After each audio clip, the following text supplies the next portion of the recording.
Question कह रहा है किसी बॉल को एक निश्चित ऊंचाई से कांच की सतह पर गिराया जाता है। यहाँ पे जो टक्कर हो रही है वो प्रत्यास्थ रूप से टकराकर वापस अपनी प्रारंभिक स्थिति में आ जाती है, यानी उसी ऊंचाई तक वापस आ जाती है।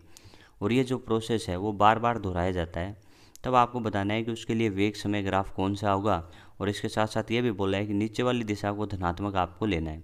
ठीक है, तो सबसे पहले अपन इस वस्तु की या इस बॉल की गति को देख लेते हैं। तो अपन कह सकते हैं इसको यहाँ से छोड़ा गया होगा, तो मैं कह सकता हूँ जब छोड़ते हैं या गिराते हैं तो यू बराबर कितना होगा, 0 होगा। और अपन कह सकते हैं जब बॉल धरातल या कांच की सतह के पास आ रही है तो उसमें इसका चाल बढ़ रहा है, यानी अपन कह सकते हैं उसका चाल बढ़ेगा। ठीक है, अब यहाँ पे आते आते अपन कह सकते हैं उसका टकराने से तुरंत पहले चाल क्या है, मैक्सिमम है, तो यहाँ पे मैक्सिमम होगा। और अपन कह सकते हैं फिर जिस चाल से ये टकराई है उसी चाल से ये ऊपर भी उठेगी, क्योंकि उसको उसी ऊंचाई तक जाना है। तो अपन कह सकते हैं टकराने के बाद इसका डायग्राम अपन देखना चाहें कि टकराने के बाद कैसे जाएगी, तो ये बॉल ऊपर की तरफ जाएगी।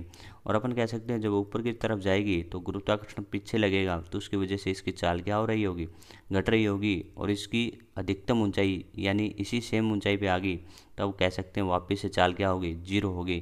तो तुम कह सकते हो कि चाल 0 होगी, पहले चाल बढ़ेगी, बढ़ते बढ़ते मैक्सिमम होगी, और मैक्सिमम के बाद दिशा परिवर्तित कर कर उसी चाल से ऊपर की तरफ जाएगी, और फिर चाल घटती जाएगी और अधिकतम ऊंचाई पर वापस से चाल क्या हो जाएगी, 0 हो जाएगी। ये बात तो चाल की है।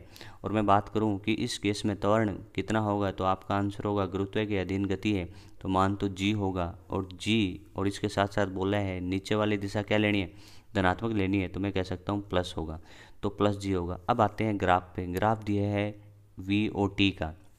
इसमें आप अच्छे से जानते हैं कि ए बराबर क्या होता है, D V by D T.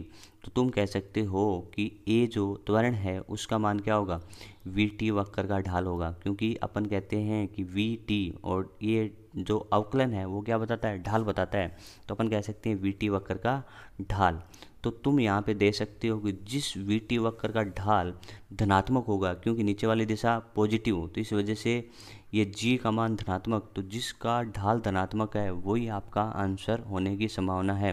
तो इसमें कह सकते हैं जैसे ऑप्शन नंबर 2 अपने को दिया है, इसका ढाल क्या है, ऋणात्मक है, तो ये तो नहीं हो सकता। उसके बाद बारी आती है इसकी और इसकी, क्योंकि इसमें भी ढाल यहाँ पे तो धनात्मक है लेकिन यहाँ पे तो ऋणात्मक है, तो इस वजह से ये भी ऑप्शन भी सही नहीं होगा। और तुम यहाँ पे कह सकते हो कि इसका ढाल धनात्मक होने के साथ साथ नियत भी है, तो इसमें कह सकते हो तुम ढाल क्या हो रहा है, पहले पॉजिटिव फिर नेगेटिव और फिर 0, तो इस वजह से ये ऑप्शन भी नहीं है। तो ऑप्शन नंबर तो 3 ही होगा। थोड़ा सा ऑप्शन नंबर 3 को और सीख लेते हैं।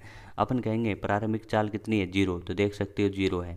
ठीक है, उसके बाद अपन कह रहे हैं चाल बड़ी है, हाँ जी चाल बड़ी है। ठीक है, तो ये चाल कैसी थी, अपन कह सकते हैं चाल नीचे वाली डायरेक्शन में आ रही थी तो चाल पॉजिटिव थी, तो ग्राफ में भी पॉजिटिव बना के दिए। लेकिन उसके बाद ही जैसे ऊपर जाती है तो यहाँ पे कह सकते हैं ऊपर वाली डायरेक्शन नेगेटिव है, तो आप देख सकते हो यहाँ से लेके यहाँ तक क्या है, ये जो वेग है उसका डायरेक्शन नेगेटिव बताया है इसने। लेकिन ढाल जो रखा है वो दोनों ही केस में धनात्मक रखा है, क्योंकि जी यानी पॉजिटिव है। ये बात आपको समझ में आनी चाहिए। और यहाँ पे अपन देख सकते हो कि इस बिंदु पे पहले चाल धनात्मक थी और टकराने के तुरंत बाद चाल ऋणात्मक हो गई, तो ये भी अपने समझ में आता है। तो ऑप्शन नंबर 3 इसका सही उत्तर होगा।